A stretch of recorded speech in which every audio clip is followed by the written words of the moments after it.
Setelah memakai kalung itu, tidur Maya setiap malam itu nggak pernah tenang karena dia ngerasa selalu ada yang mengawasinya.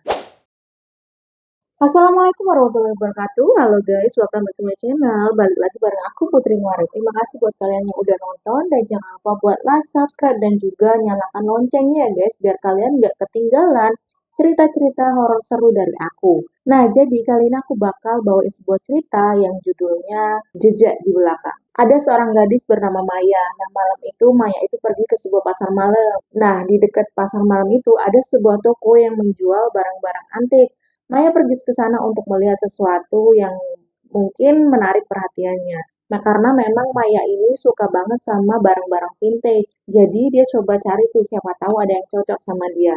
Nah, setelah dia melihat-lihat di tempat tersebut, akhirnya Maya tertarik sama sebuah benda.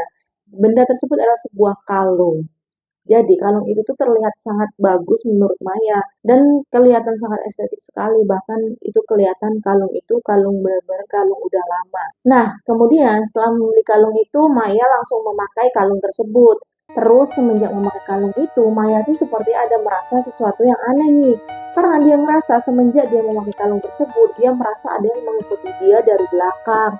Padahal setiap dia ngelihat ke arah belakang itu nggak pernah ada siapa-siapa di belakang dia. Sampai suatu malam waktu Maya itu pulang kerja, dia ngerasa itu kayak ada bayangan yang ngikutin di belakang dia karena kan kelihatan tuh bayangannya tuh kelihatan di dekat bayangannya Maya.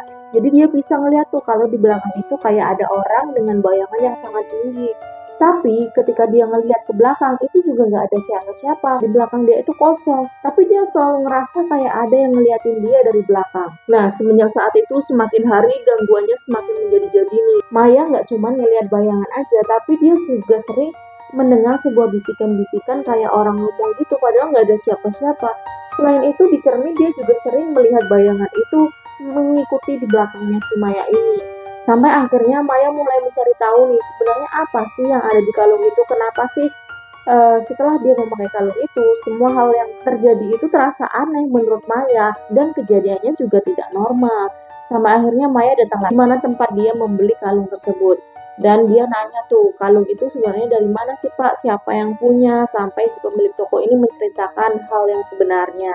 Nah, katanya si pemilik kalung ini meninggal akibat depresi karena dia kehilangan orang yang dia cintai. Karena konon katanya orang yang dia cintai ini menghilang dan tidak pernah ada yang tahu sampai saat ini. Jadi kemungkinan bayangan yang selama ini mengikuti Maya itu merupakan bayangan seorang wanita yang kehilangan kasihnya tersebut yang masih terikat di dalam kalung yang pernah dia pakai itu. Nah, akhirnya Maya nggak bisa nih terus-terusan begitu. Sebenarnya dia punya pilihan untuk tidak memakai kalung itu, tapi Maya selalu kepikiran tentang sosok yang ada di dalam kalung itu. Akhirnya si Maya ini pergi ke orang pintar. Nah, di sana dia menceritakan segalanya, dia menceritakan bagaimana asal-usul kalung itu dia dapatkan. Dan si orang pintar ini mengatakan bahwa kalung tersebut memang digunakan untuk si makhluk ini menjadi jembatan untuk dia mendekati si Maya ini. Nah, salah satu caranya agar dia menghilang itu, Maya harus mengembalikan kalung itu ke tempat asalnya. Nah, atas dasar saran dari si orang pintar ini, akhirnya Maya kembali ke kios di mana dia tempat membeli kalung tersebut. Tapi pas sampai di sana, Maya tidak menemukan sebuah kios pun di sana ataupun bahkan dia tidak menemukan satu toko pun di daerah sana. Padahal waktu malam itu dia beli di sana itu banyak banget berjejer toko-toko guys. Dan yang saat ini yang dia temukan ketika dia kembali hanyalah sebuah ruko kosong yang sudah sangat lama tidak pernah digunakan. Maya kaget, Maya bingung, Maya harus bagaimana karena kalau tidak dikembalikan, kalung itu akan terus menghantui Maya sampai akhirnya Maya ini udah putus asa nih guys. Dengan penuh keputusasaannya, Maya kemudian berbalik dan melihat ke arah belakangnya. Di sana dia melihat seorang wanita dengan berbaju putih, sosoknya sangat tinggi. Kemudian si wanita itu mengatakan, "Tolong bantu aku pergi." Maya merasa sangat kasihan karena secara tidak langsung Maya merupakan jembatan bagi dia untuk mengantarkan kepergiannya. Akhirnya Maya membawa kalung tersebut ke sebuah danau di mana tempat tersebut merupakan tempat yang menurut Maya cocok untuk kepergian si arwah tersebut. Nah, di dekat pinggir danau itulah Maya berdiri kemudian dia mengangkat kalung itu sambil dia mengatakan ataupun berdoa sebisa Maya. Dia berdoa kemudian mengatakan, jika kamu ingin pergi maka silakan pergi dengan bebas. Sekarang kamu sudah tidak terikat lagi di kalung ini dan kamu bisa pergi dengan tenang, kata Maya. Setelah Maya mengucapkan doa dan juga kata-kata tersebut, tiba-tiba angin sangat kencang muncul guys, dan sosok tersebut pun muncul ada di depan Maya, seolah-olah dia mengatakan kata terima kasih kepada Maya, karena bagaimanapun Maya sudah membantu dia pergi dengan tenang, meskipun Maya tidak pernah tahu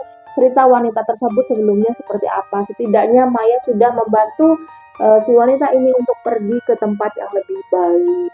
Nah, sejak saat itu, meskipun Maya menggunakan kalung tersebut kemanapun dia pergi, tidak pernah ada lagi gangguan-gangguan yang mengganggu Maya ataupun mengusiknya di malam hari, baik maupun bayangan ataupun suara-suara.